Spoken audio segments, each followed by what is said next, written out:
Hello and welcome to episode 170 of the 77 Club. Harry, start with socials. at 77 Club Podcast on Twitter, the Wall 77 Club everywhere else. Subscribe. Excellent. And Dan Bowes is here. Hello, Wolves fans. And Jack Williams. Hi, everybody. I will apologise for my internet. It's poor, and so am I, apparently, because I'm with the utility warehouse, so I must work harder or get my father-in-law to pay for me. Anyway, let's start episode 170. On a pretty sombre note, actually, passing of Ron Flowers.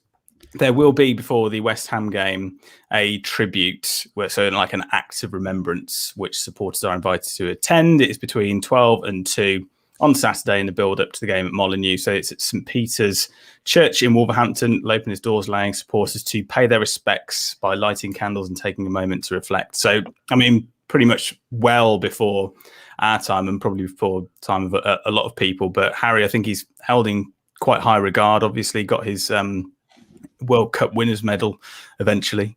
And Bayliss, I think you found some programmes with his name in them. Yeah, potentially. I was back home the other weekend and went through. How many programs do you go through? Looking like, was it that day that I found those particular programs? But I think it's a World Cup final one and one against somebody else. I can't remember. Yeah, he's just got thousands of programs for some reason. They are pretty cool in all fairness. So I think we got a World Cup 66, which he's named in, but he didn't play. What was that story about Flowers, Bayliss? He said he was on the bench or something.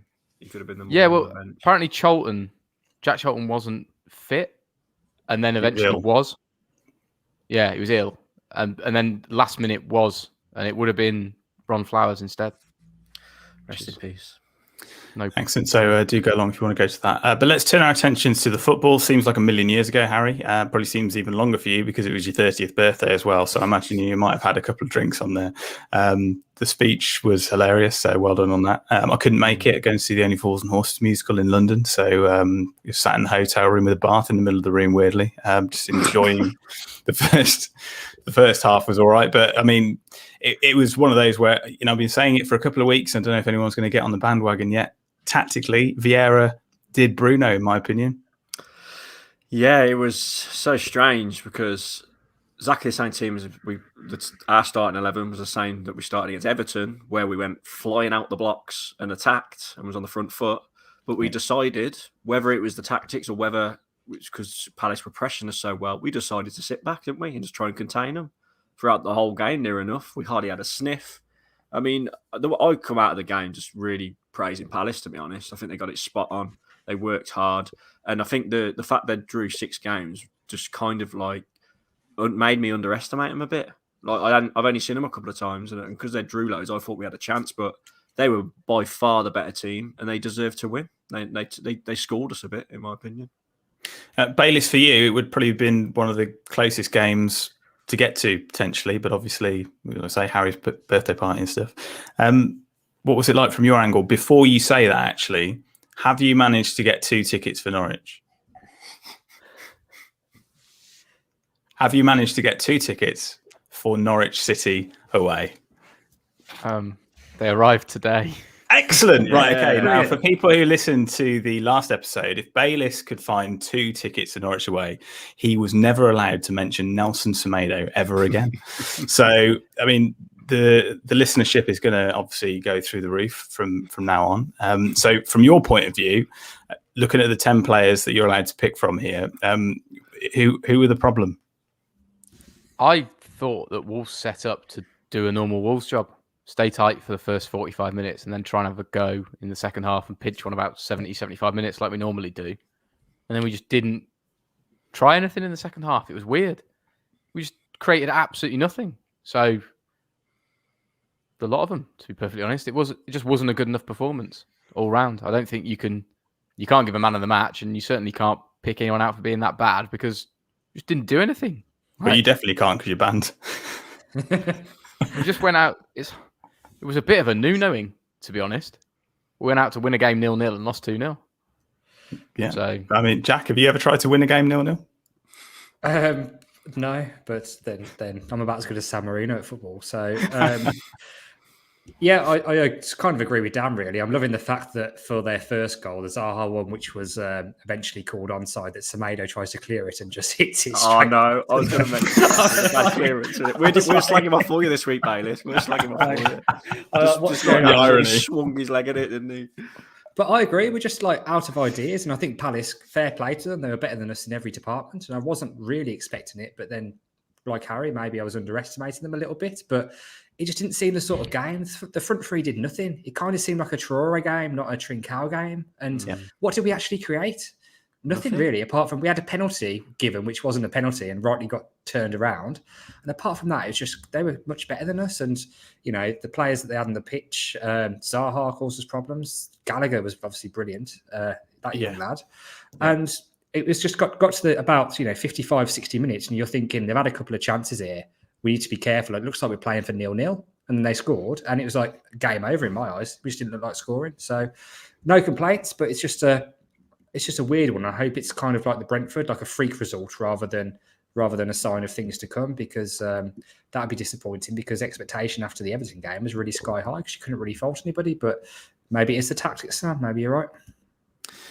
Harry, you got to say maybe that it's the left-hand side that proved a little bit of a problem. Palace's goals coming from their right-hand side through Zaha and Gallagher as well. What do you do? I mean, what sort of changes could he have made in the lead up to that?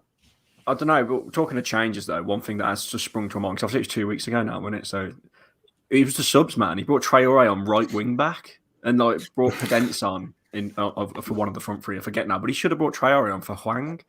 Why he took obviously the god Semedo off, I don't know. No, I'm joking. But weird putting Traore right wing back, and I agree.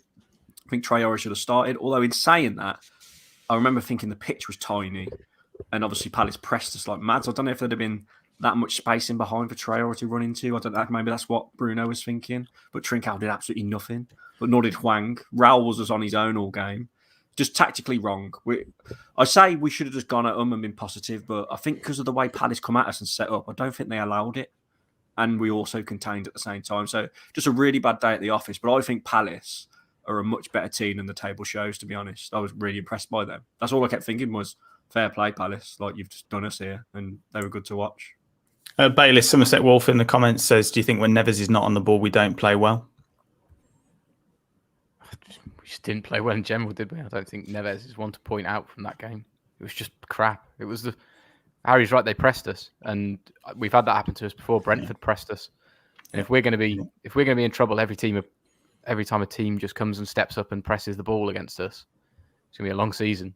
But that said, it is a bit of a blip, and we did have a good run, albeit against the teams that are probably worse than us. I think West Ham's actually a good test for it. Like, you can see whether Wolves are actually going to try and play some football, or whether we're going to go back towards this new no ball way of things. All the naysayers were coming out, weren't they, Jack, saying this was sort of always going to happen. It was a long time coming. The performances haven't really been there overall over the last couple of games. We've sort of scraped through by the odd goal. Is that something that you agree with, or do you think that's a little bit negative? I mean, it was taken from Wolves' Twitter, so we'll take it with a pinch of salt. Not off the back of the Everton result, because it looked like we were back to our best. Right, granted, you can say about Everton's injuries or Everton having an off day, but I don't. The performances definitely have been mixed. You can't say they haven't been mixed, and sometimes against teams we seem to have overperformed and not got the results, and vice versa. So I don't know, really. It's I'm hoping, like I say, it's just we've had a good run after the Brentford game, and I'm hoping we'll go on and do the same now, because West Ham's obviously a difficult game, but there's some all right fixtures after that. But we'll see, really. I'm just mainly glad that I didn't have to go, because Dan and I watched it together, and it was a tough watch, particularly second half. I mean, the first half wasn't entertaining at all. The whole game, none of it was good, and I said Palace completely deserved their victory. But yeah, I'm just glad that we didn't have to go to and watch it, really. Can I just say, I'm never going to be religious again, because I did say on last week's podcast or 2 weeks ago, if there is a God, Wolves will win 4-1. So I've confirmed there is no God. Well, that's confirmed it. Well, there you go. That's put thousands of years of questions to bed. So we've spoken about one guy that we think should have started in Traore potentially. Bayliss, is another one Bolly?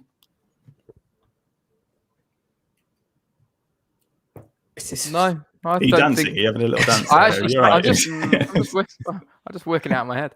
I don't think we defended too badly on the whole against Lost Palace. 2-0. Didn't defend that badly on the whole. There was a game of we contained their chances, but they're inevitably going to get through eventually. I mean, the first one is 2 mistakes, isn't it, really, when you think about it? And the second one's a bit of a deflection where we should have been clearing our lines quicker. It's not... they weren't selectively the centre-backs causing issues for them to score their goals. I mean... Sorry, Sace got a lot of sticks for the second goal. I'm not going to mention any names, but I saw a video in the week. Where a ball came across a certain player who will remain nameless. The right back. With about 6.5 acres of space, and he stuck it halfway up the stand. He did, yeah. He did. Yeah. He did that as soon as I saw it. When there's a bit more pressure, he kicked it straight in the air. So that must have been when was he playing for Portugal at international level at that one? I don't know. No idea. I just saw this video. The YouTube. Let's just bring it off him because Sace had a lot of stick after the game. Because Gallagher did glide past him like a pasta bake. I thought Gallagher was good though. But that's not an analogy. But yes, isn't it not? The weakest, yeah.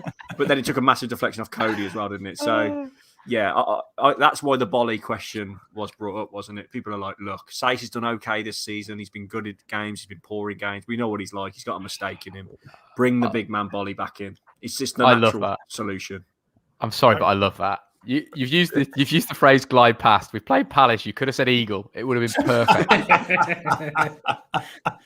Pasta bake. One player who was okay, just come back to me. I thought Kilman did quite good against Zaha at times. I don't know if you remember watching. Shepherded him out a few times. Although he did get done for the first goal, didn't he? But I don't think he was playing him on. It was Sace playing him on, wasn't it? Or Cody?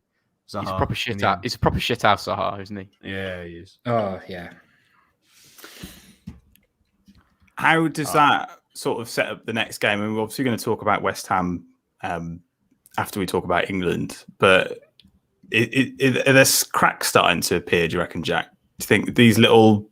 I mean, I know Bailey said it wasn't really an overall bad defensive performance, but is it something that you go, actually, that there's a little bit of a theme now of where these silly mistakes are leading to goals?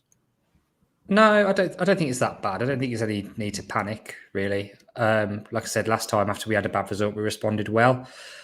And overall, the defence hasn't really been the problem. I know often we call players out like Semedo. Cody gets a lot of stick, and arguably Cody played Zaha on side, even though probably half the other backline did as well for his goal. But no, I'm not worried about it. And it's all about how we respond. It's the Premier League, and teams that you think you should be able to get results against, even players are better than you think, and it's a very tough league, and you're going to lose games against teams that are below you, and you're going to beat teams that are above you. So, no, I'm not worried at all yet. Let's see what happens against West Ham, but that's going to be one hell of a tough game. Harry, cracks starting to appear. What I will say, I know we're going to talk about West Ham. I am shitting myself for West Ham, and I did say last week, the Leeds and Everton games, both of those had about 4 or 5 injuries to key players. So did that help us a little bit? But I'm still content with how we're doing. But I do want to see slight changes, like bring Bolly in, maybe start Traore. But it's got to be something to do with the contract situation. It's got to be something to do with going in January for me. There's no way he's not starting because if there was no issues, he'd be in. So maybe in terms of that, little cracks appearing with the Traore thing, but we've got Neto to come back hopefully, and I don't know. I think we'll see major cracks, if there are cracks, open when we get to this mad December run coming up, and maybe against West Ham because they're a great team. Because Bruno highlighted it, didn't he, Bayliss, saying that we need to be picking up points now because the run is tough, and going into January as well, when you've then got FA Cup games, we've got obviously the African Cup of Nations to contend with as well. I know there's a couple of things in the comments saying, do you think it's a masterstroke that Bruno isn't playing Bolly, so he might not get picked for Ivory Coast? But I mean, my African football knowledge isn't brilliant, but I don't know how many class defenders the Ivory Coast have got where they wouldn't take Willy Bolly. What's the question? There was a question in there, I think. Bolly, or is it a masterclass that Bruno isn't playing Bolly so that he doesn't go to the African Cup of Nations? No. Because Robin Peters played Paul, isn't it? Going to the bloody Nations. Why would you drop him? This is a better thing, man. Apparently, Trincao might be going back to Barcelona. Saw that. Xavi wants him, isn't it? Yeah. So maybe we need to keep Traore after all. We will talk transfers a little bit later. But let's have a look at England. Bayliss was absolutely having kittens, weren't you? Talk about England, very anti-England at the moment for some reason. But we thought because Conor Cody had captained the country to a new record in competitive international football, we thought we may as well talk about it. So it's a bit of a damned if he does, damned if he doesn't situation, isn't it, for someone like Harry Kane or anybody playing for England? Because if Harry Kane scores for Harry, the opposition is rubbish. And if he doesn't score for, then Harry Kane's rubbish. So firstly, what do you think about that? And secondly, should San Marino be playing in qualifiers for the European Championships? World Cup? Firstly, Harry Kane's a disgrace because he don't turn up for Spurs, but then he scores 4 against the bin men. That's fine. Cody, let's talk about Cody. It's a bloody Wolves podcast. Cody, I thought he was brilliant. I thought he defended really well against San Marino. He didn't give him a sniff, but fair play for him for captain. I'm joking, babe. He's got the same colour as his shirt. I'm joking. Obviously, he had nothing to do. And there's a stat that we haven't lost a game or something with him playing, but he has played against the pub teams. I put out on Twitter, when England play San Marino, for the last 10 minutes, they should get a random fan out the crowd and put him up front. That's a great idea. Just to give us some entertainment. And on San Marino, they should not be in this qualifying. They should be a pre-qualifier before they get the chance to play against England and that. Because let's be honest, one of us not could get a game for San Marino, and that's saying something. This is the pre-qualifying. Waste of time. This is the pre-qualifying, isn't it? No, it's qualifying. No, but exactly. I mean, it's qualifying. But I mean, there should be another little round for all the shit people in the last 50 or something in the rankings who've got a battle to get a chance. I disagree. It's just a waste of time, though, isn't it, Bayliss? We know we're going to beat them 10-0 or 5. Great, brilliant. Just shouting great. He's finally lost his mind. Go on. Why is it fantastic? What do we learn from England winning 10-0 against San Marino?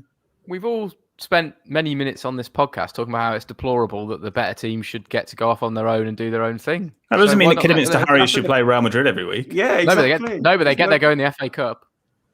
They don't. They never get to the third round for Kiddie Harriers. Yeah, they have. You went to Sunderland away. You bloody turncoat. That was the FA Trophy, I think. That was the FA Trophy, yeah. No, it wasn't. It was FA Cup. FA Cup third or fourth round. Which was that? Kiddie Harriers played against Sunderland a few years ago at the stadium. I went to that. Did you just say I went to that? He's talking about the FA Trophy. Whole of Stafford, Kidderminster. I have never been to a Kiddie away game. The one I went to was the FA Trophy. Wembley. The first time Wembley opened. They did. They lost. You would not catch me going to watch Kiddie Harriers at Sunderland away. And they played Premier League Wolves in the FA Cup. Yeah, but I went to that. And they took us to a replay. But they had to qualify. They had to qualify for that privilege, didn't they? They didn't get to play Manchester United. Have got the right to play in that competition because they've got the right to try. They've never won a game. They've never won a game. They've won one. They've still got the right to try and qualify for the World Cup. Yeah. They still have the right to try and qualify for the World Cup, just like Gibraltar do. But what we're saying is that should they pre-qualify should be seeded a little bit. Well, why? Not that many teams get through. Not that many teams get to go through from Europe. FA Cup's prime example, Bayliss, because you have pre-qualifiers. You also have thousands of teams that can enter it. Yeah, there aren't thousands of nations in Europe. No, but all of the nations. Just you need the shit to. Every nation should be allowed to try and qualify for the World Cup, and in Europe there are only that many countries that can try and do it. So what you're suggesting is you take Gibraltar, the Faroe Islands, San Marino, Malta, Albania. Yeah, and they all then play against each other. Instead of those countries that are probably poorer than Britain, probably don't have many people watching the football, have no reason for fans to go and watch them. Yeah, why not give them the day out then? Why not let them come to Wembley? Why not let us go to Wembley and give them some ticket revenue rather than having to play against the other shit? Like they're not in professional footballers. I can't believe that you've all sat here and shouted off about what Chelsea and those loads of nonsense tried to do and split off from everything, and then not support the smaller nations actually getting their day in the football sunlight. No, listen, they can get their day in the sunlight if they qualify against all the other shit teams. You're saying one of them gets to every 4 years? Nonsense. Yeah, because the African nations, like the African section, a lot of really good teams don't even get the chance because a lot of the places go to the European teams, don't it? I don't know if you saw Ian Wright talking about that, and I agreed. So basically, we shouldn't be playing against San Marino, in my opinion. Disagree entirely. This is a topic for another day. Cody played well, though. Jack, I want to bring you in, though. You were quiet through all that. Well, because I'm at work in an office, and I opened my And beer. you qualified for San Marino. No, it's gone absolutely everywhere. So I was quite distracted by that because I've actually made a right mess that I'm going to have to clear up in a bit. But I kind of agree. With Bayliss actually, but I do agree it's not good for these teams to like just get battered every week. It's better for their development if they do play other teams at their own standard. But is that not kind of what the Nations League has brought in? I know people criticise it, but you have like the bottom group of that with Malta and Liechtenstein and all these teams where they do get that opportunity. So now it's probably not much of an issue, but could you imagine finishing your breakfast pizza in San Marino, doing your post round, and then the next Wednesday night you get to play at Wembley? Your argument for was poor nations playing football, and you've rounded it off with the most middle class holiday I think you could have possibly come up with. I'm saying let the poor countries in, and then we can have our breakfast pizza in the mountains. No, I'm saying that if you are someone working in San Marino and qualify for their team, and you're not a professional footballer, how amazing is it that they get to come and potentially have a game at Wembley or the Stade de France or wherever it happens to be? No, you should be there on merit, not for. It's not a charity. I'm surprised there aren't a lot of people who are trying to like find a distant San Marinian like grandma so they can go and do that if you're an average footballer or something like that. Really, do you think? But no, you're about Dave has a party starting for Malta next time round. Do you think Cody's found his level like playing at San Marino? Do you think that's like the standard? I don't know. He got some bad rates. I mean, although go on. San Marino, I was doing a bit of research onto them while I was watching the game the other night, and they've only actually won one official game in their history. Yeah, Luxembourg. It was a friendly against Liechtenstein. Liechtenstein. That's it.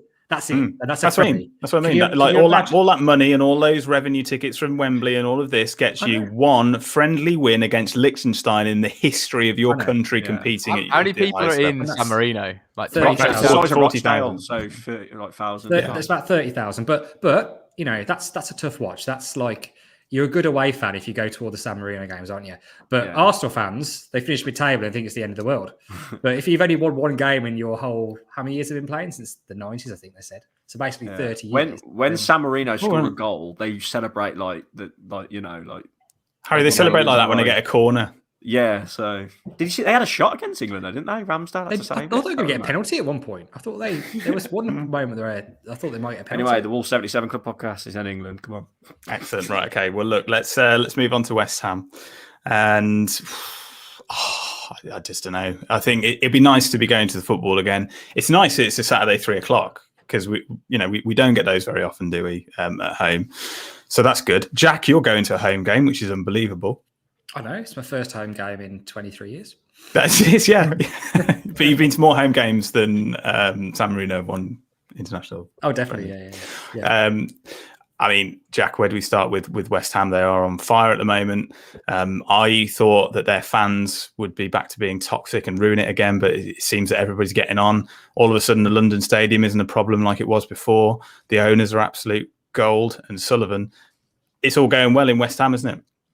Yeah, do you see Antonio's goal for Jamaica? Yeah. Last night, the night before, was an absolute banger. Yeah, it was. Yeah, and Cody loves playing against players like Antonio. It's gonna Jared be an Bowen's interesting another one. It's gonna be an interesting one, but as is the Wolves' way, every time we have a tough game, we do sometimes tend to turn up and perform. So we'll see how it goes. Hopefully, a full Molyneux, and we can get behind the boys Saturday 3:00. And who knows? But yeah, it's going to be a tough one. This, and I'll definitely take a point. I think the way it's looking at the moment. Bayliss slightly more open game, as in the game itself, rather than the level of players that are playing against each other. Does that play into Wolves' hands a little bit more because there's more of an opportunity that we might see some Bruno ball rather than some Nuno ball? Well, given how well West Ham are playing, I think his only option is to try and have a go at them. If we start like we tried to against Everton, we might be 2-0 down by half time, but at least we'll have given it a go. I think that's what I'd like to see. As always, I don't really care about the result. It's how we play. And if we actually turn up and give it a go and lose 2-0, so be it.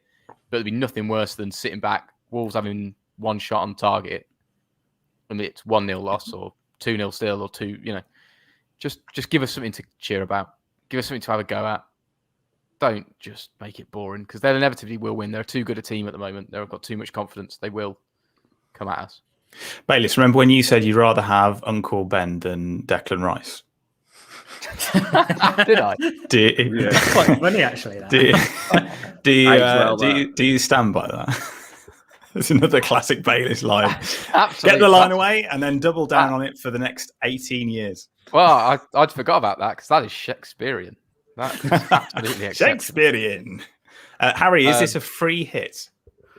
I'll tell you what I will say is credit. I can't believe we're talking about West Ham like this. Literally, like I a year know, ago, they were the relegation fodder, weren't they? And fair play to David Moyes because they got rid of him once, didn't they? Then got him back, and he's just got them flying. And as you mentioned, Antonio, 4 nails, Bowen, who you mentioned, Sam. It's just quite scary coming up against him. And I agree with Bayliss, man. We can't sit back. If we sit back and try and do what we did against Palace, we'll eventually just concede and lose.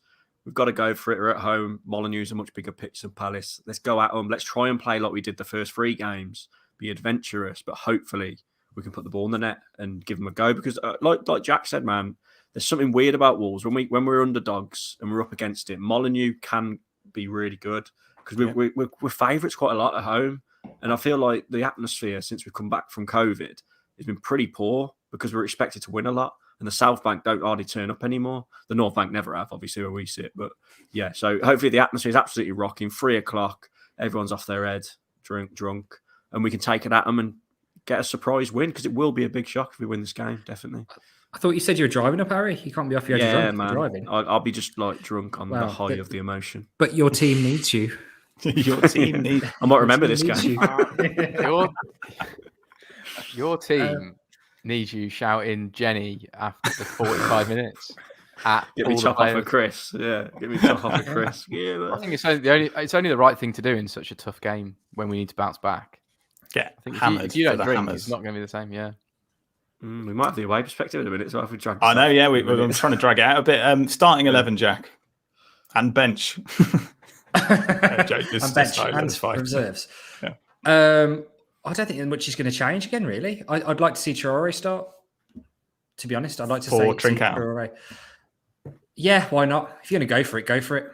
And let's see what happens. But I think we need that sort of big physical presence, really, particularly if they are going to come at us and we're going to sit back. We need the outball.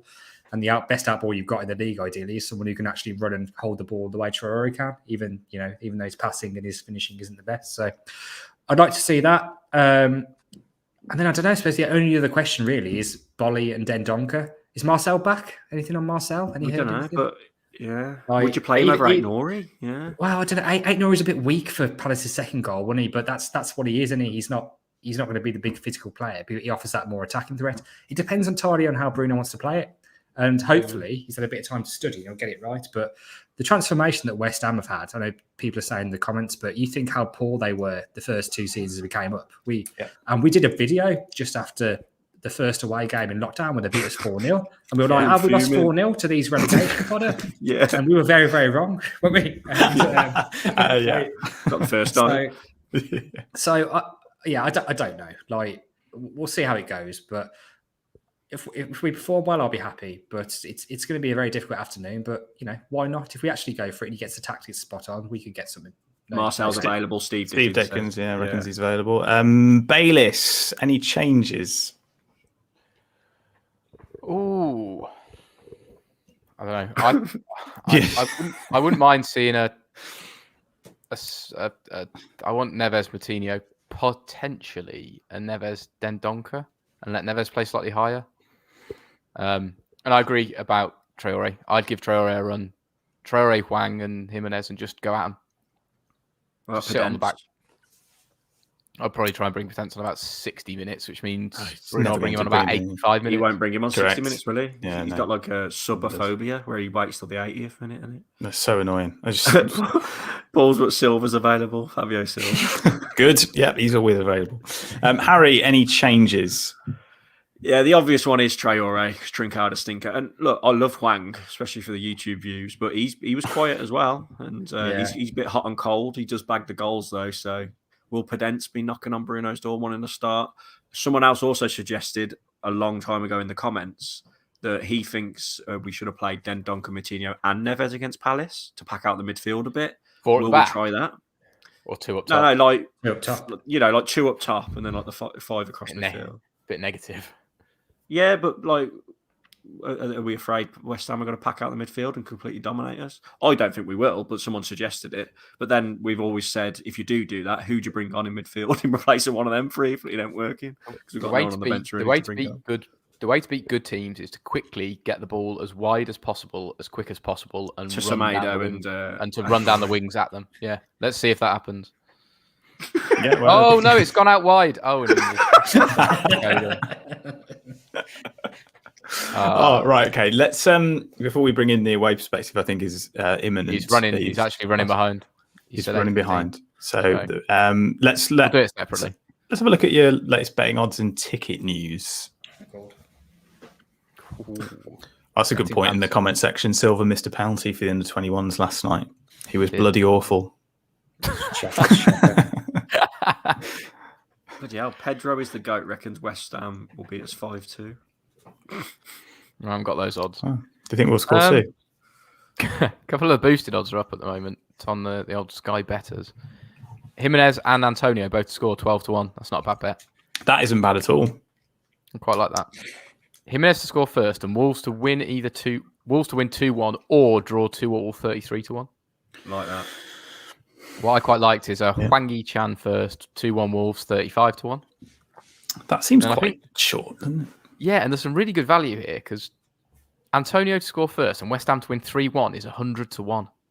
Like if there's a logical score, that's the closest one that we've said. And then just for a bit of fun, because it's never going to happen, he who shall not be named to score first. Voldemort. And a 2-all draw. Oh, mate. 350-1. It seems short, though. I'm going to go like 150. Jack? 300. 425. Oh, wow. Wow, that is long. Although there are reasons. We're going to do a score prediction, yeah. Oh, yeah, sorry. Yeah, score prediction, Harry. I'm going to be completely unbiased and say 4-0 West Ham. Wow. So same as the last time. Bayliss. So I've just gone and done a away perspective for the West Ham pod, and I've been confident and said we're going to win 2-1 on that. Now I can speak honestly and openly. Yeah. It's 3-1 West Ham. 3-1 West Ham. We're having a clean sweep of losses here. Jack, have we got 3? Come on, Yeah, Jack, but I don't think it'd be too bad. I think it'll be closer than you think. 2-1 West Ham. 2-1 West Ham. Did you say we'd lose to Palace? I can't remember what you said now. You say draw.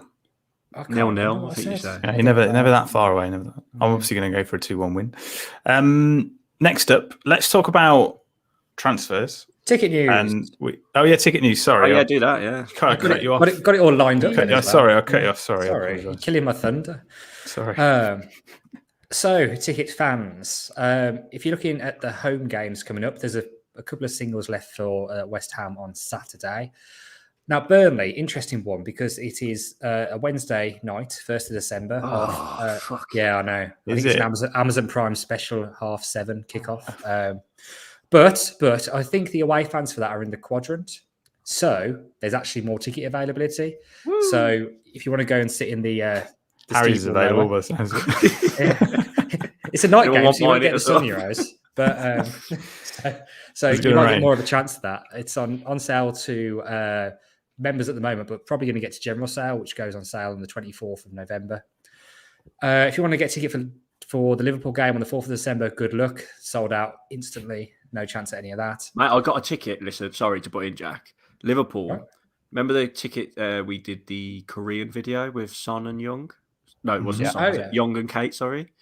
So they messaged me and said, can you get my friend who's travelling over from South Korea a Liverpool at home ticket? Because they really want to watch Hwang while they're on their travels.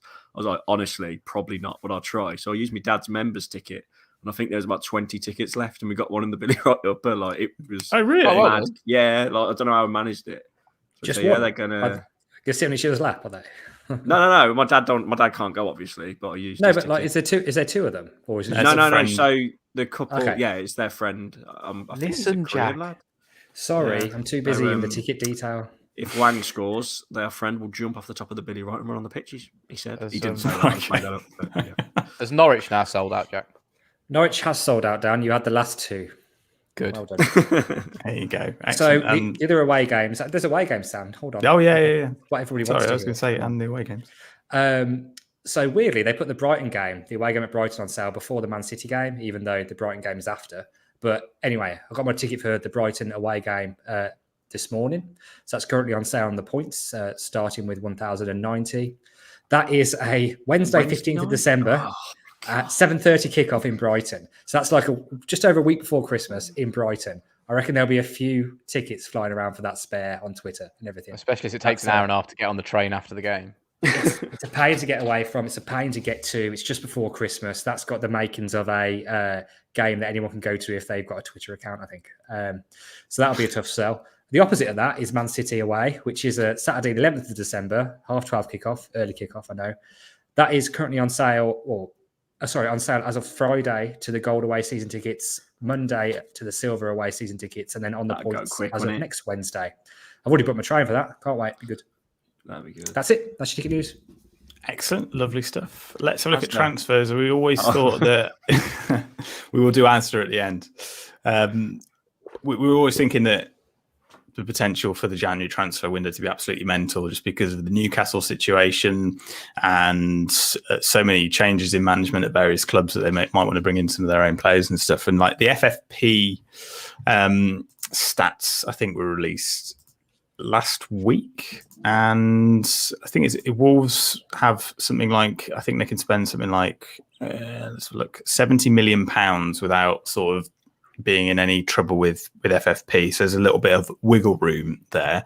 Spurs have the most potential wiggle room, 400 million spent there. So what you like about Daniel Levy, you just won't spend any of the 400 million, obviously, just going on previous. Exactly. Villa have 5 million spend, Southampton 37, Watford 60, Palace 60. Should Wolves be shopping in the transfer market, Harry, potentially for players who are decent, obviously, but won't be going to the World Cup in Qatar, so they get a little bit of a mini break and they can hit the ground running for Wolves on the way back? Any reason I say it is there's a couple of Dutch players. I just picked on Holland because of time constraints, really. Donny van der Beek has been linked this week with a move to Wolves. He's not getting in the Dutch side. Botman is probably the more realistic one at Lille, and very decent centre back. Obviously, finding it difficult to get into the Dutch side. Obviously, some very, very good defenders there. Van Dijk being one of them, and Luke de Jong also at Barcelona as well. But is this something that do you think the scouts will be looking at to go, actually, is it worth shopping in for these types of players? Because you don't lose them in international breaks. If you want to be going far in cup competitions, they get a little bit of a break, so they're not fatigued as much by the end of the season. What are your thoughts? Maybe, yeah, but I don't think they'll be that concerned about that, to be honest, because of the top players.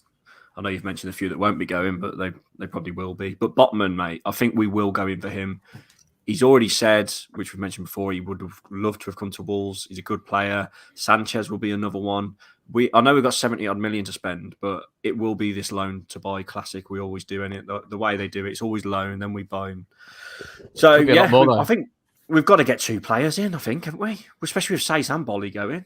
Got to get a centre back, have to. Yeah, early on in January. So maybe maybe a loan from somewhere, someone who's a bit out of favourite, not somewhat a loan to buy, like a temporary loan, just for the second half of the season. It could be a lot more than 70. Sanchez. Botman and Sanchez will be a loan to buy, won't it? We'll loan them, and then we probably will sign them eventually. But just someone as backup to come in as well. But yeah, we've got to. It'd be a disaster if we don't make any signings in January. I agree. Yeah, Harry, it could be a lot more than 70 million. That's the thing. If we sold Traore for 50, 60. This is how good our knowledge is, lads. Martin Webb just said Botman's been injured for the last 8 games, so he recovers in time. And Sanchez has got interest from AC Milan and Arsenal, apparently. I saw that in the press today. So yeah. 2 tough ones there.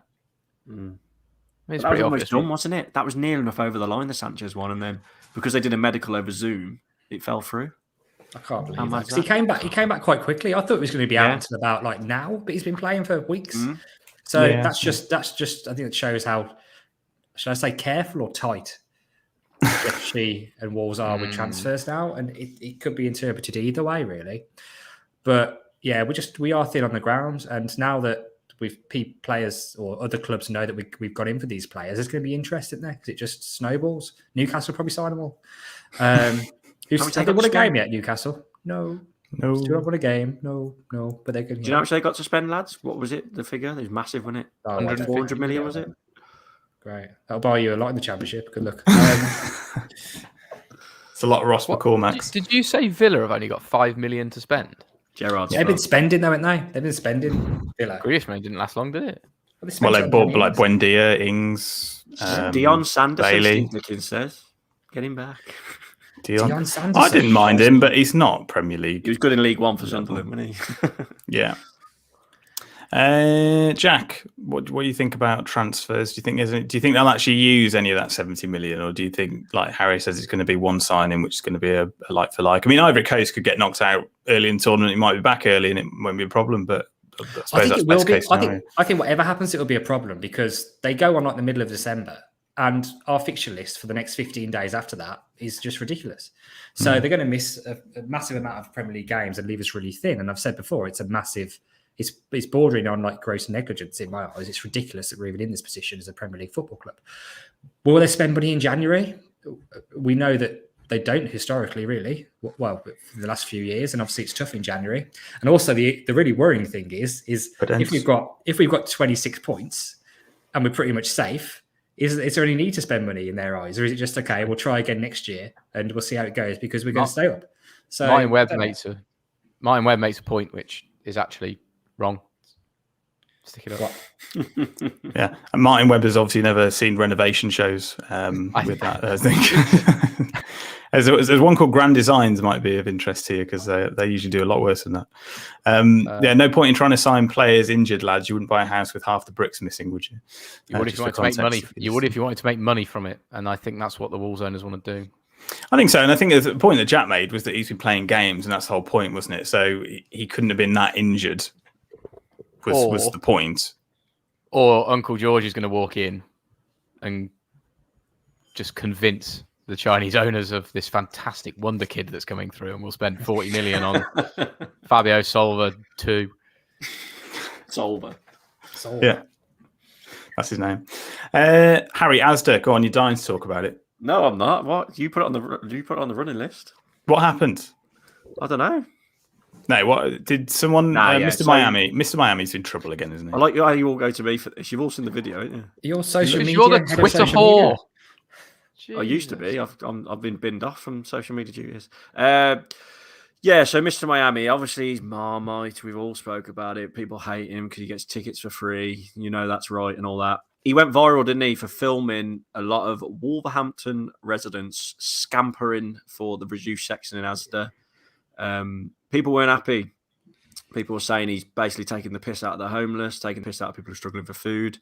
And for his TikTok and his fans' entertainment, he kind of made fun of them. And on the week of doing the Molyneux Sleep Out to raise money for the homeless people for the Wolves Foundation, bit bad timing, but I don't know what you lot think about it. Personally, I'll just say what I think.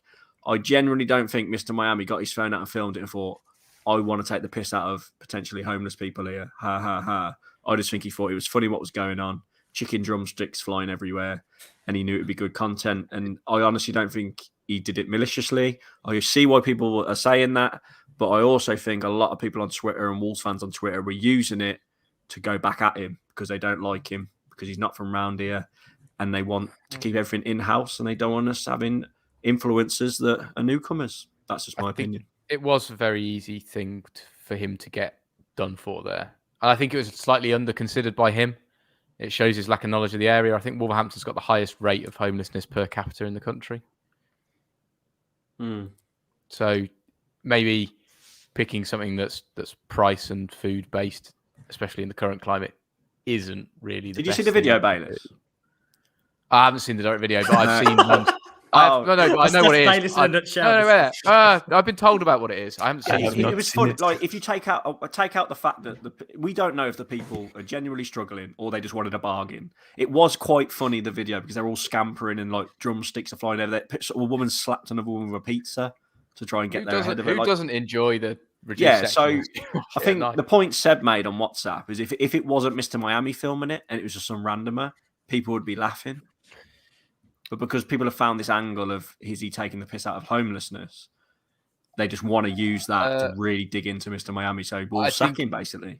Is it not more the point that if you are from outside of a culture and then mock it in its location, then you sort of open yourself up to getting hammered by it? Is he mocking a culture? The culture of the Asda reduced section. The culture of the Asda aisle 37. I think a lot of this it's a big leap, isn't it? It's a big leap from what he actually did originally to where you've got to with your assumptions. And like it's Black Friday next week. There'll be videos of like a load of morons fighting over a flat screen TV. It's the same thing. And I don't think he was making any sort of point or taking the piss too much. It's just funny to see two old women hitting each other with pizza, and like you're taking it at face value, really. I think, but I don't know. It's a difficult subject, but I do agree. I think there's probably a bit of a witch hunt when you're in the crosshairs anyway. You don't make a scene, and that's probably the mistake he's made. But I do sort of agree. You could be offended by anything if you really wanted to. If you tried hard enough, you can't give offence. You can only take it. He's bit back, by the way. I don't know if you've seen it. He's like, he's doubled down, isn't he? Yeah, he's like, he did say himself, I think, like, I didn't do it to take the piss out of homeless people, which I believe. He did it for his TikTok because it was funny, because people were whacking each other with pizzas. I'm not saying I agree with either side, by the way. I'm just purely pointing out why it might have caused offence. I said to you like on WhatsApp, I can see both sides, but I do think some people are really pushing it just to try and get him sacked from Wolves, just because they don't like the fact he gets free tickets. And also, like, the plan after I leave work, I'm going to stop by Sainsbury's on the way back. And the first place I'm going to go to see what's in the reduced half. It's going to be about Are you homeless, Jack? 9:30. Are you homeless, or do you just like? No, I want to pizza at 75p, basically. But I think a lot of people trying to link it back to his connection with the club as well, and it was on his time. It's on his TikTok. He's owned it. Doesn't matter. He's associated with the club now. That's the problem. It ended up on News for All. That's where it went viral. Really? Like, he did it on TikTok, and News for All, a Twitter page, which is probably a bit like Politics for All or whatever. They posted it just to show like how mad the scenes were, and then that's how it found its way to Wolves Twitter. So strange, isn't it? I think it just got on TikTok and it wouldn't have got picked up by the mainstream and gone a bit mad. I don't even know if we'd be talking about it right now. Strange. No. Yeah. Excellent. Mountains and molehills sometimes. That's right. Okay, well, look, we'll leave it there for another week. Best of luck if you go into the game, of course, unless you're a West Ham fan, in which case, what are you doing here? Let's say goodbye to Harry Mansell. Goodbye. Well done. And Dan Bayliss. Yeah, goodbye. And he's covered himself in beer at work. He needs to go and find a cloth. It's goodbye from Jack Williams. Goodbye, friends. And it's a goodbye from me. Goodbye. End broadcast.